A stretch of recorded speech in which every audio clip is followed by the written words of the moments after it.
waxaa ku dhintay dad shacab ah oo gaadhaya 210 qof waxaa dhaawacmay 680 qof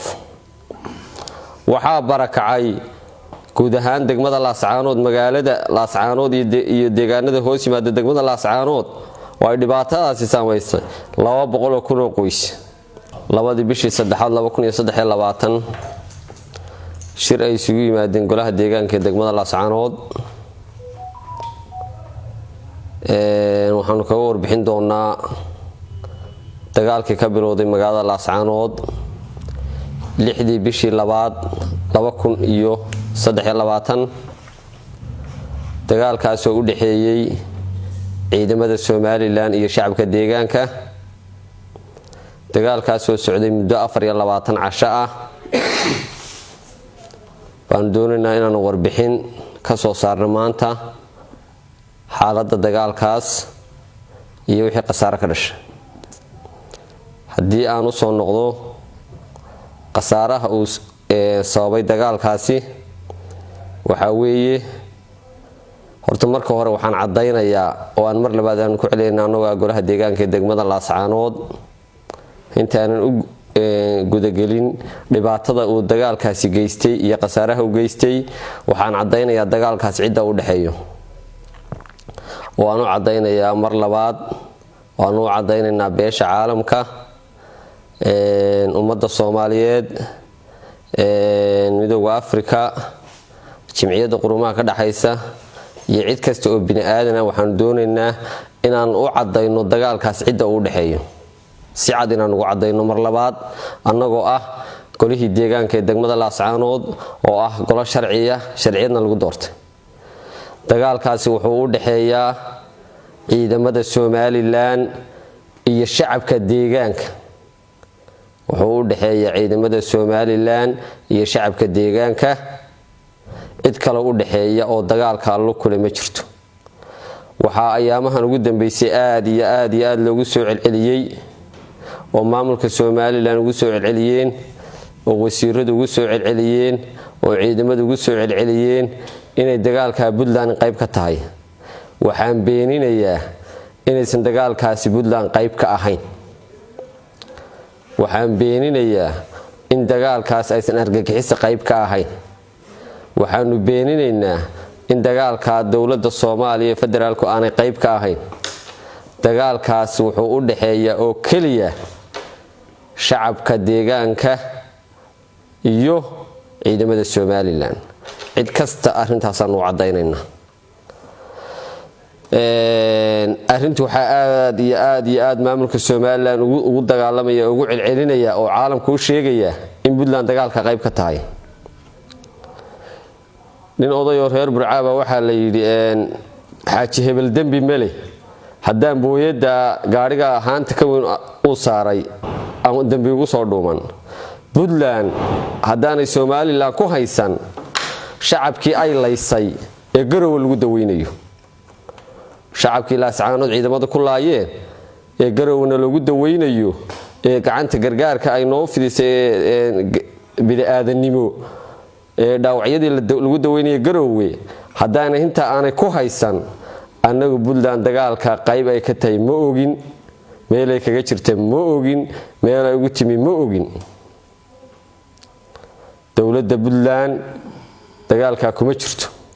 dawladda Puntland dagaalka kuma jirto cid walba saasaan u cadeynaynaa argagixisana kuma jirto taa intaasan kaga baxayaa haddaan u soo noqdo dhibaatada uu dagaalkaasi geystay number 1 waxaa ku dhintay dad shacab ah oo gaadhaya 210 qof waxaa dhaawacmay 680 qof waxaa barakacay guud ahaan degmada Laascaanood magaalada Laascaanood iyo deegaanada hoos yimaada degmada Laascaanood oo ay dhibaatadaasi saameysay 200 kun oo qoys waxaa burburay 715 guri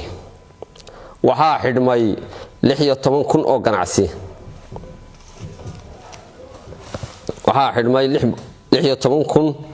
oo ganacsi waxaa la jaray biyihii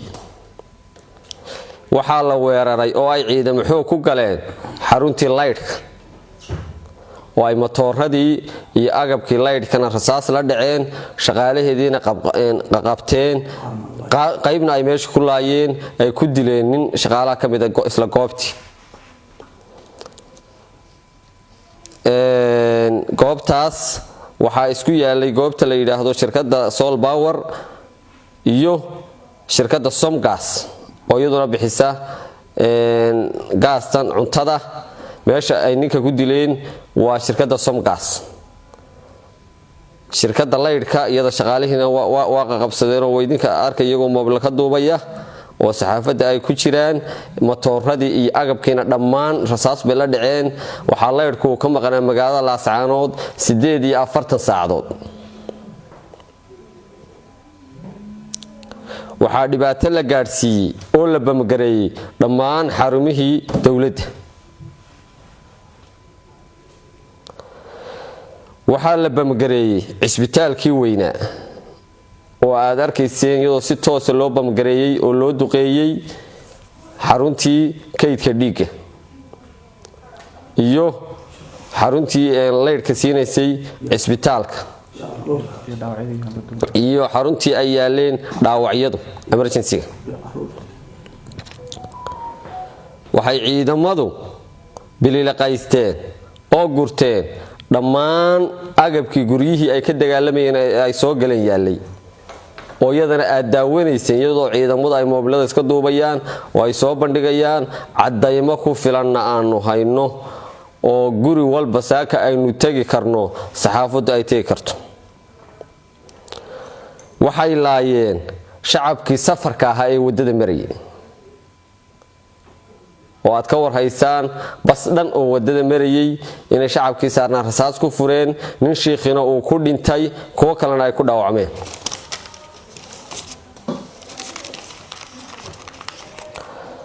waxay maxaabiis ahaan u qaateen dadkii beeralayda ahaa ee ka agdhawaa magaalada iyo dadkii reer guuraaga ahaa ee xoolo dhaqatada ahaa iyo maxaysatadii ka agdhaweyd magaalada oo ay leeyihiin waxaanu haysanaa maxaabiis dagaal mana ahay waa dadka noocaas ciidamada maamulka Soomaaliland waxay geysteen dhibaatada inta leeg magaalada waxaa ka socda 24 casho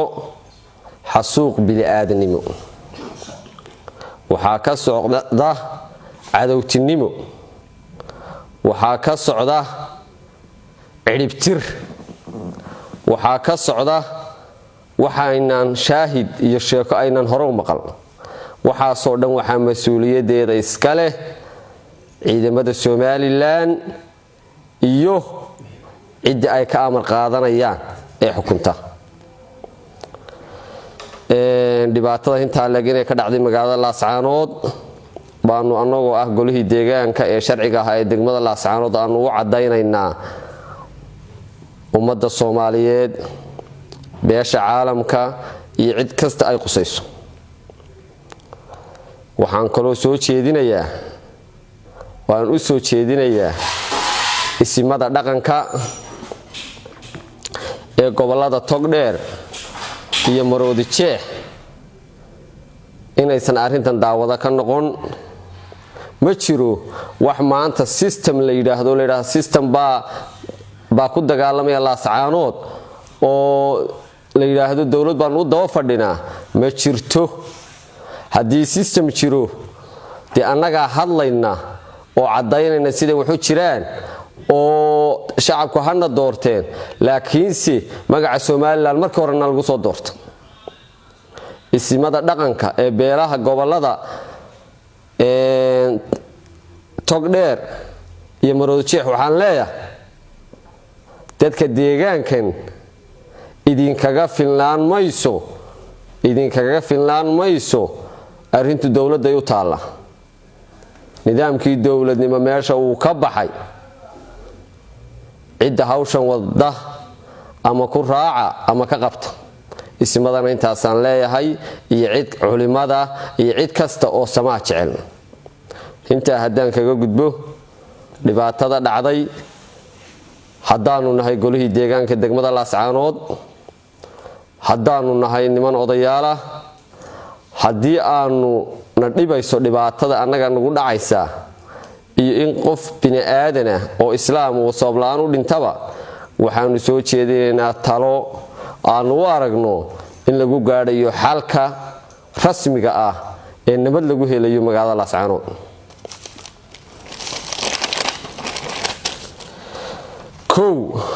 waxaanu soo jeedinaynaa in ciidamada Somaliland laga saaro guud ahaan degmada Laascaanood. tala soo jeedinteeda koowaad waxa weeye in ciidamada Somaliland guud ahaan laga saaro degmada Laascaanood lana geeyo degmada Caynaba si ay u hirgasho xabad joojintii labada dhinac isla qaateen.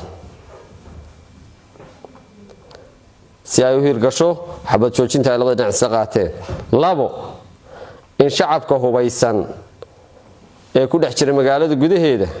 laga saaro magaalada gudaheeda si loo soo celiyo adeegii bulshada dadkii barakacayna ay soo noqdaan. 3 in gargaar bini'aadanimo la soo gaarsiiyo dadkii dhibaatadaasi saameysay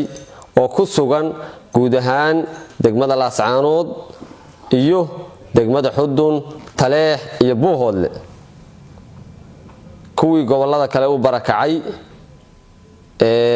sida gobolada Puntland u barakacay wixii lala qaban karo lala qabto. taladaas aanu iyadana soo jeedinaynaa. waxaanu ku soo ururinaa shirkeyga jirayd maanta warbixinta guud dhibaatadii ka dhacday degmada Laascaanood. waxaanu Ilaahay ka rajaynaynaa inuu Ilaahay dhibaatada inta inaga afjaro. waxaan kaloo Ilaahay ka rajaynaynaa maanta mindiyada daabkeed cid baa haysa. cidda mindiyada daabkeeda haysa waa ciidamada Somaliland iyo mas'uulka ay ka amar qaadanayaan oo Muuse Biixi. haddii uu qaato maanta tallaabadaas ciidamadana ka saaro deegaanadan xabadu saas isku taagaysa. wassalaamu calaykum waraxmatullaahi wabarakaatuh.